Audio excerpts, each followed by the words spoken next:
Cluster डेव्हलपमेंटला ठाण्यातील मानपाडा परिसरातील शेकडो स्थानिकांनी कडाडून विरोध केला। स्थानिकांनी ठाणे महानगरपालिकेच्या ठाणे क्लस्टर डेव्हलपमेंट कार्यालयाबाहेर जमत घोषणाबाजी करत आंदोलन केले।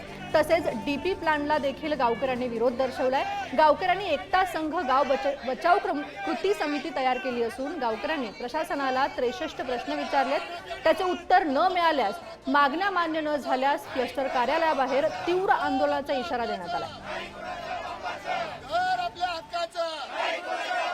त्याच बिल्डिंगमध्ये 6व्या माळ्यावरती क्लस्टरचं सुद्धा ऑफिस आहे। तर काही दिवसापूर्वी आपल्याच माध्यमातून प्रेस नोट निघालेली की एकता गाव बचाव कृती समितीच्या जे काही समस्या होत्या, ज्या काही अडचणी होत्या, त्या महापालिकेच्या क्लस्टरच्या ह्याच्यातून सोडवण्यात आल्या। पण असं काही नाही आहे। महानगरपालिकेमध्ये आपल्या गाव बचाव कृती समितीच्या कोणीही पदाधिकारी त्या बैठकीला आलेला नव्हता। हे सगळं थोटांड आहे। हे जाहीर ह्या गोष्टीचा निषेध करण्यासाठी आम्ही त्यांच्याकडे पत्रक सुद्धा देण्याकरिता आलेलो आहे। आणि